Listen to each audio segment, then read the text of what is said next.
జనసేన అధినేత పవన్ కళ్యాణ్ పై ఏపీ ప్రభుత్వ సలహాదారు సజ్జల రామకృష్ణారెడ్డి తీవ్ర విమర్శలు చేశారు.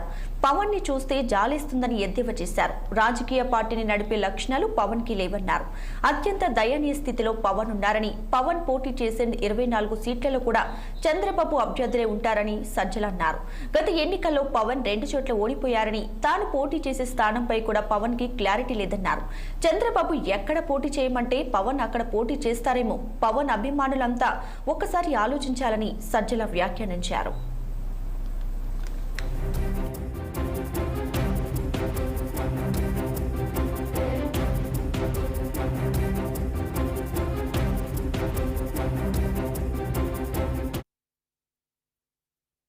మిగిలిన సీట్లు చంద్రబాబు నాయుడు డిసైడ్ చేయాలి. అది జనసేన కూడా ఈయనే ఇవ్వాలి. అసలు ఫస్ట్ థింగ్ 24 సీట్లు, అసలు 175 వైఎస్ఆర్సీపీ నిలబడినాం. 2014 మాకున్న ఇది వచ్చి 18 సీట్లలో పోటీ చేయడం ఒకటే. అంతకుముందు పులివెందుల ఇది గెలుచుకోవడం.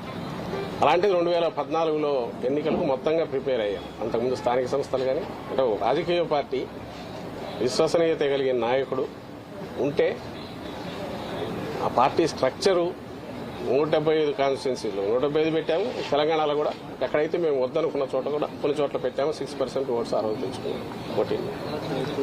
ఇందులో క్యాండిడేట్ల పేర్లను త్వరలో